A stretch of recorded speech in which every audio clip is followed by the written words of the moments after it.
Hey, happy game day morning, good people. Mark Holmes here, and as always, I want to say thank you all for watching, commenting, subscribing, and being part of the Joe Boo Sports Report. Without you guys, as well as you ladies, you know that this literally does not work. It is game day. I got my game day coffee. We are getting ready for wild card weekend. Day number 2 with the Dallas Cowboys versus the Green Bay Packers. I'm actually happy that not happy that they're having this blizzard in Buffalo and all that. Because I fear for the cold and the weather and everything else. I hope nobody gets hurt, but the NFL moved the game, of course, to tomorrow after the blizzard will have dropped everything on there. It'd still be 1 to 3 feet of snow. Still don't know how people are going to get to the stadium and stuff on there. But hey, at least it won't be snowing while they're there.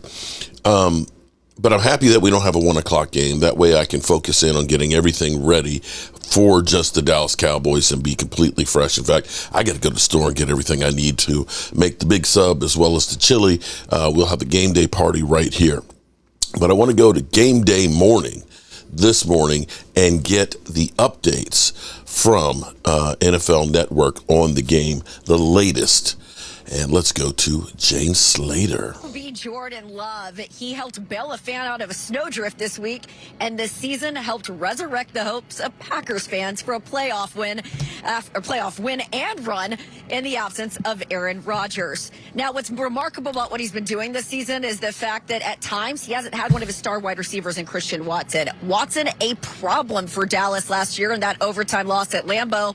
4 passes caught for 107 yards and 3 touchdowns. Now, he's still questionable right now. If you listen to him, he'll say he's 100% in his head, but he still has some stuff he's got to prove to the coaching staff.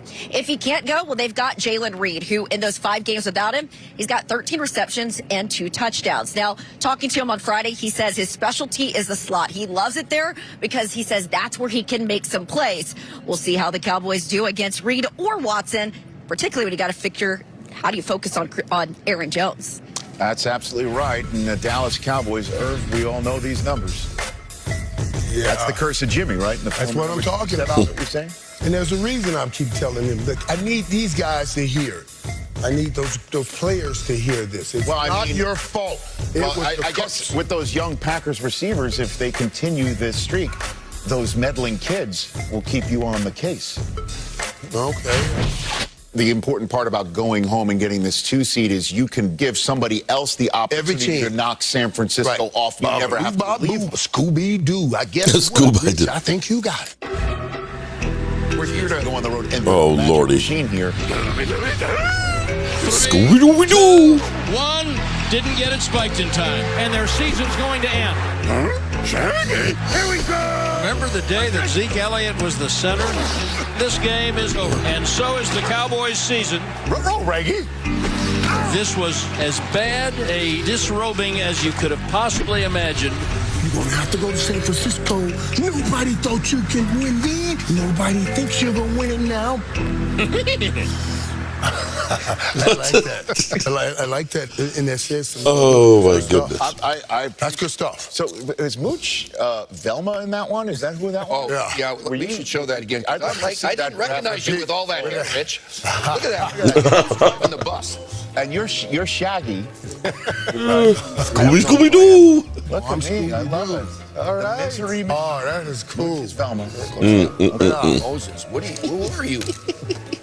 Oh my God, the stuff they come up with. That's all right. But he was the handsome one. I know he was the handsome one that okay. No, it's Fred. Yeah, it was Fred. Okay. So, where were we? Here's where we are. Is this We're going from Scooby-Doo to the first to Jimmy Johnson. Talking great football over here. You said, get us home. Get us home. They are home today or tomorrow. And then if they win, they will stay at home next week. Right. They will report as eligible for that second game, okay, maybe against Detroit. Ooh. And then, who knows, right? Who knows what will happen? You may have to go up to San Francisco. The Niners may get one and done. Is this the year? Is this the year they finally break that NFC Championship game streak? This is the year. Okay. And listen, let me tell you something. Why I keep mentioning the curse. I want the players to hear that failure, Dak Prescott, that 2-4 record, all of that horrible ending, those horrible endings, It's not your fault. Oh. It was your fault. It was the curse. It was the curse. It was the curse. Put ye this behind thee. Put ye this behind thee. And now focus on where you're going, because you won't have that opposition like you've had before, that other thing that just kept messing up you. You will do what you need to do. Nobody expected the Dallas Cowboys to have this second seed. Nobody expected the Dallas Cowboys to have a home playoff game. But when Jimmy Johnson walked in that building, he gave everybody those things that they don't expect. Preach it, Lord. Preach it.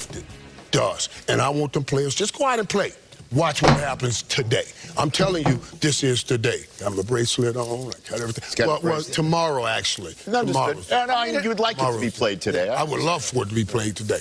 But tomorrow's the day. It has to be the year, doesn't it? It has to be. You said, I don't know if it was a curse. It was a curse. Everything. It was a curse. It was a curse. It was a curse. The curse of Jimmy Johnson. We got to blame it on something. They're sitting at 10-1, and then they just completely fell apart, giving you the number 2 seed. Right. Talk about being eligible. I mean, what happened in Dallas a few weeks ago with the Lions and that whole, mess that happened there to get them the win. Now you've even got the Rams going into Detroit. Rams are the hottest team in the league these last eight games, going into Detroit with a chance to possibly knock them off. And then go to because they challenged Dallas at home. And, I mean, there's just so many things have gone in the favor of the Dallas Cowboys down the stretch. Power of Rashid. With them playing well and playing really well at home, that this has to be the year. Wait, when did it start happening? December 30th. I have no idea. You remember December 30th? That was the Detroit game. That was the Detroit game. He touched the ref's head, and then he went over there and touched people in Philadelphia. It worked out great. Anyways, this has to be the year. Everything is set up perfectly for them to make this run. Now they just got to finish it. They got to. So the curse of Jimmy Johnson now is a thing, right? And this is the most. Where? Not a thing. Where is it a thing? It's not a thing. It's only over there. It is a thing. It's the most significant curse since the curse of the Bambino. Right? Thank you, Coach. So I believe in your curses there, Irv, and it's lifted, isn't it? It's lifted, damn it. If it was a real thing, Jerry Jones would have put him in the Ring of Honor a million years ago. Yeah, it's a better story now, and they're catching Green Bay at a good time because they're still young. You better get them this year because they won't get them next year. Look out. And then you got the Eagles sliding, and they got a perfect scenario for 2 home games. Then, I hate to tell you, they got to go play the 49ers, all right? Then the curse, I don't know. We'll have to second guess if it doesn't happen, does that mean we got to put Switzer in the Ring of Honor? I mean, who else is that? What other Oh, Lordy. we got to keep trying. Whatever it takes, we will keep trying. We need to have a seance. Something. I don't know what we got to do. We lost the game. They got to get back there sometime, Reg. We'll find something. We lost the game. Blame it on Seahorn? Do we blame it on Seahorn? Oh, no. I don't know. We got to. This is it, though. This is it. When it does happen, I want you to acknowledge the presence of that curse. I want you to acknowledge the removal that intensity. Well, that's all I'm saying now. If you're going to play hard on that side, come on over here when it does go down. There you go. I want you to give me the credit. There you go. I shall do that. Noted. Ian Rappaport, take it away. All right, we're going to leave it right there.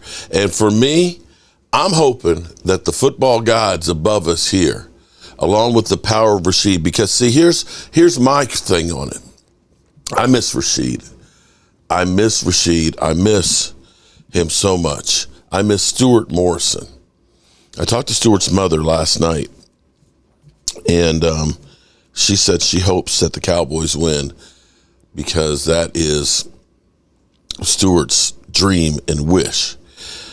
The crazy thing about Rashid, the last time he was here, we've been talking, I really got close to Rashid. He said, if the Cowboys go to the Super Bowl, I'm going to root for them. And when we talk about this curse and things, and I want you to think about when the Eagles started to go downhill. Rashid passed the day before Thanksgiving. And since that time, the Eagles have just kind of gone downhill. That last game was kind of like the exclamation point on their season. And if the Cowboys do go and do have more success, you have to look at it. I've said for years that we've been cursed by Jimmy Johnson being shunned by Jerry Jones. I think with that, with the power of Rashid, with the Stuart Morrison that maybe, just maybe, there's a chance. We'll see. All right, good people, I got to get to the store. Love you all, and I will see you soon.